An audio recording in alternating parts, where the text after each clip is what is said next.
নমস্কার বন্ধুরা, rdhk কুকিংয়ে আপনাদের সকলকেই অনেক অনেক স্বাগত। আশা করি সবাই খুব ভালো আছেন এবং সুস্থ আছেন। তো বন্ধুরা, আজকে আমি আবারও চলে আসলাম নতুন একটি রেসিপি নিয়ে। আজকে আমি বানাবো কড়াই মটন কারি। খুব কম সময়ে আর খুব অল্প উপকরণ দিয়ে আপনারা যদি মটন রান্না করতে চান তাহলে এই রেসিপিটা অবশ্যই ট্রাই করতে পারেন। খেতে কিন্তু খুবই ভালো হয় আর সময়ও কিন্তু খুবই কম লাগে। তো বন্ধুরা, চলুন দেখে নেওয়া যাক আজকের কড়াই মটন কারি রেসিপি। প্রথমে আমি কিছু মশলা শুকনো কলায় ভেজে গুঁড়ো করে নেব। তো কী মশলা নিয়েছি আপনাদের বলে দেই। নিয়েছি হাফ চামচ ধনে গুঁড়ো, জিরে গুঁড়ো, 3টে শুকনো লঙ্কা, একটা বড় এলাচ, 3টে ছোটো এলাচ, 2 টুকরো দারচিনি, গোলমরিচ আর নিয়েছি 3টে লবঙ্গ। এবার সব মশলাগুলো আমি শুকনো খোলায় ড্রাই রোস্ট করে নেব।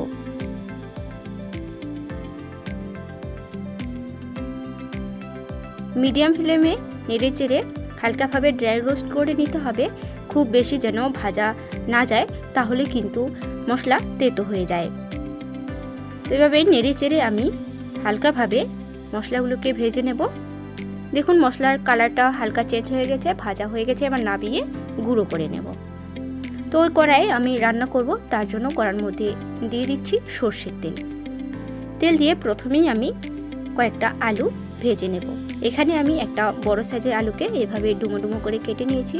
যেমন মাটনের রেসিপিতে আলু ব্যবহার করা হয় সেরকমভাবে আমি বড় বড় করে নিয়েছি। এবার আলুর মধ্যে দিয়ে দিলাম একটু লবণ আর একটু হলুদ গুঁড়ো। লবণ আর হলুদ গুঁড়ো দিয়ে আমি আলুগুলোকে খুব লাল লাল করে ভেজে নেব।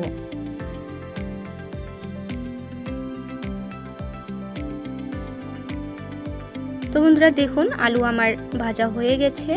লাল লাল করে আলুগুলোকে আমি ভেজে নিয়েছি। এবার তেল থেকে আলুগুলোকে তুলে নিচ্ছি।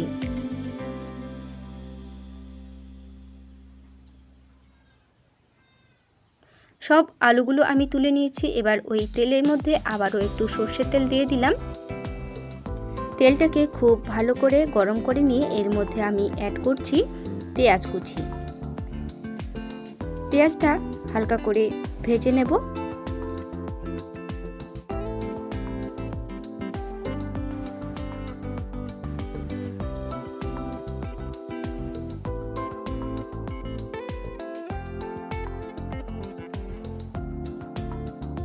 পেঁয়াজটা আমার হালকা ভাজা হয়ে গেছে। তো দেখুন বন্ধুরা, আমি এরকমভাবে পেঁয়াজটাকে ভেজে নিয়েছি, এর থেকে বেশি আর ভাজবো না। এবার আমি এর মধ্যে অ্যাড করব আগে থেকে ভালো করে ধুয়ে জল ঝরিয়ে রাখা মাটন।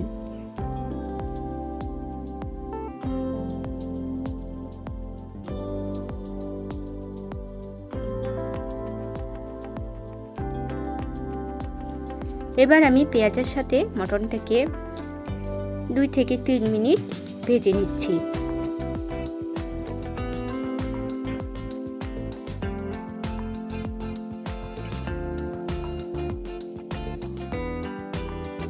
এবার এড করব 2 চামচ পরিমাণে আদা ও রসুনের পেস্ট। তার সঙ্গে অ্যাড করব স্বাদ মতো লবণ, পরিমাণ মতো হলুদের গুঁড়ো আর দেব স্বাদ মতো লঙ্কার গুঁড়ো। ঝালটা অবশ্যই আপনারা আপনাদের পরিমাণ মতো দেবেন। সব গুঁড়ো মশলা দিয়ে এবার আমি পেঁয়াজের সাথে খুব ভালো করে মাটনটাকে কষে নেব।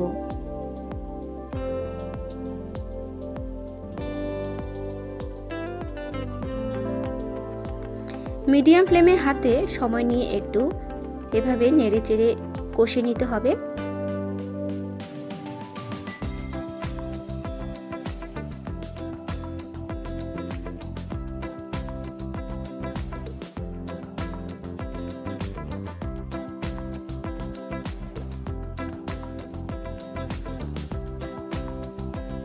তো বন্ধুরা দেখুন, মটন আমি খুব ভালো করে কষে নিয়েছি। প্রায় 15 মিনিটের মতো আমি মটনটাকে কষে নিয়েছি পেঁয়াজ এবং গুঁড়ো মশলার সঙ্গে। এবার আমি এর মধ্যে অ্যাড করব 2 চামচ পরিমাণে টক দই। টক দইটাকে অবশ্যই ব্যবহার করার আগে সামান্য একটু লবণ দিয়ে ভালো করে ফেটিয়ে নিতে হবে। তার সঙ্গে অ্যাড করছি আগে থেকে যে আলুগুলো ভেজে রেখেছিলাম সেই আলু। টক দই আর আলু দেওয়ার পর আমি আবারও 3 থেকে 4 মিনিট মাংসটাকে কষে নেব।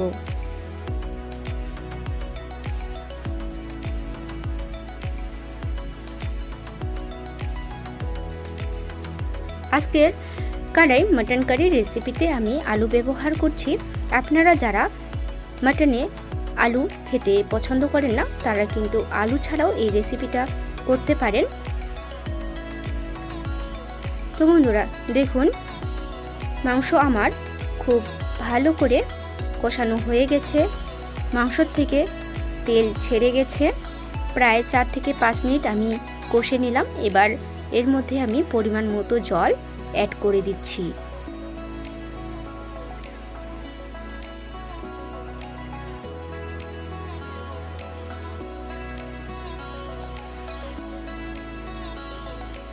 পরিমাণ মতো জল অ্যাড করে দিয়েছি। এবার আমি ঢাকা দিয়ে মাংসটাকে সেদ্ধ হতে দেব প্রায় 25 থেকে 30 মিনিট। 30 মিনিট পর ঢাকা খুলে নিচ্ছি। দেখুন, দেখেই বোঝা যাচ্ছে মাটন কি সুন্দর সেদ্ধ হয়েছে।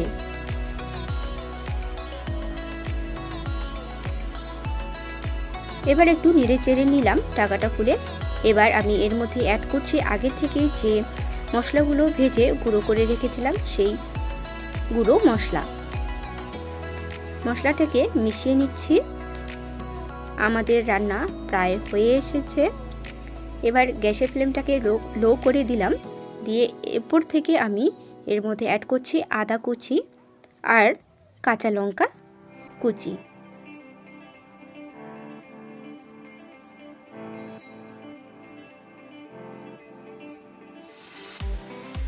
শেষে আদা আর কাঁচা লঙ্কা কুচি ব্যবহার করলে রান্নার ফ্লেভারটা কিন্তু খুবই ভালো আসে। তো বন্ধুরা, রান্না আমাদের একদম কমপ্লিট। তৈরি হয়ে গেল দারুণ স্বাদের কাড়াই মাটন কারি। তো বন্ধুরা, আজকের রেসিপি আপনাদের কেমন লাগলো অবশ্যই কমেন্ট করে জানাবেন। ভালো লাগলে লাইক করবেন, শেয়ার করবেন আপনার ফ্রেন্ডস এবং ফ্যামিলির সঙ্গে। আর আমার চ্যানেলের নতুন বন্ধু হয়ে থাকলে অবশ্যই চ্যানেলটি সাবস্ক্রাইব করার অনুরোধ রইল। তো বন্ধুরা, আজ এই পর্যন্তই। দেখা হচ্ছে আবার নতুন কোনো রেসিপিতে। ততক্ষণ ভালো থাকবেন, সুস্থ থাকবেন। ধন্যবাদ।